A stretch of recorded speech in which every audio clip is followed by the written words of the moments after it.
Ryan Seacrest was originally supposed to be an American Idol judge. Ryan Seacrest is inextricably linked with American Idol, having been a part of the show since its inception in the United States over 2 decades ago. Seacrest co-hosted the show with Brian Dunkleman during its first season in 2002, then he hosted it solo the following year. He would stay in that position until the show's initial run on Fox ended in 2016.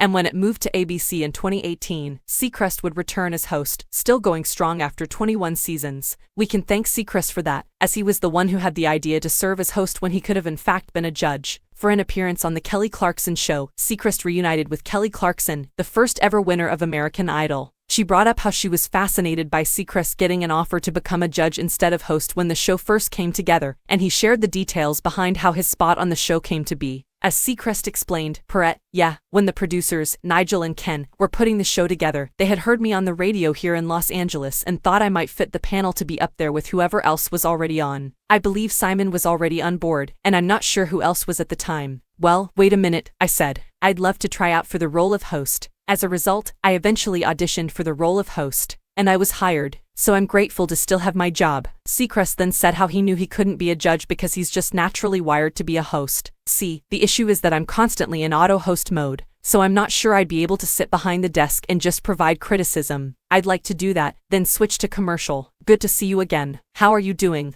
And that would be far too much. While Seacrest is still the host of American Idol, he recently finished another television gig. He left the daytime talk show Live with Kelly and Ryan, which he co-hosted with Kelly Ripa, after nearly 6 years. Mark Consuelos, Ripa's husband, has replaced Seacrest on the show, which has been renamed Live with Kelly and Mark. But there's still plenty of Seacrest to see on television. That of course includes his continued status as the host of American Idol, though we can typically expect to see him on television annually as well for Dick Clark's New Year's Rockin' Eve with Ryan Seacrest. The New Year's Eve special will continue to air on ABC through at least 2024.